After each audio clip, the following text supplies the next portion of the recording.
Magandang gabi, Pilipinas! Narito lang patrol ng Pilipino, naglilingkod at nagbabalita sa inyo saan man sa mundo. Mga lalaking sangkot sa phishing scam, arestado!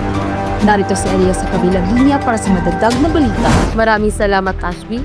Ayon sa investigasyon ng pulisya, ang mga phishing scam ay kadalasang nagsisimula sa isang inosenteng mensahe o email na mistulang galing sa mga pinagkakatiwalaang institusyon tulad ng bangko, ahensya ng gobyerno o mga kilalang serbisyo.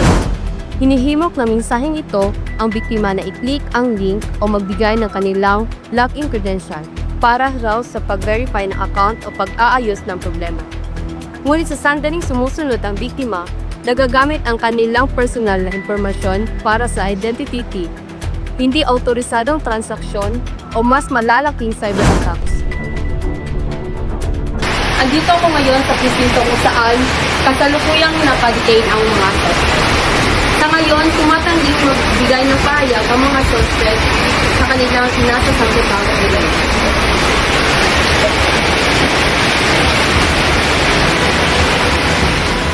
Narito ang isa sa mga biktima. Nakareceive ako ng email na parang galing sa bangko ko. Kaya pinaverify nila at pinilagay nila ang informasyon sa account ko. At naklik ko ang link at pinilagay nila ang informasyon sa account ko. Kaya ilang oras nang naubos na ang pera sa bangko. Maraming salamat po. Back to you, Ashley. Maraming salamat, Elia. Ito ay isa sa mga bagay na kakalungkot sa ating panahon ngayon, na kung saan may mga tao talagang pumipili na gumawa ng masama laban sa kanilang kapwa.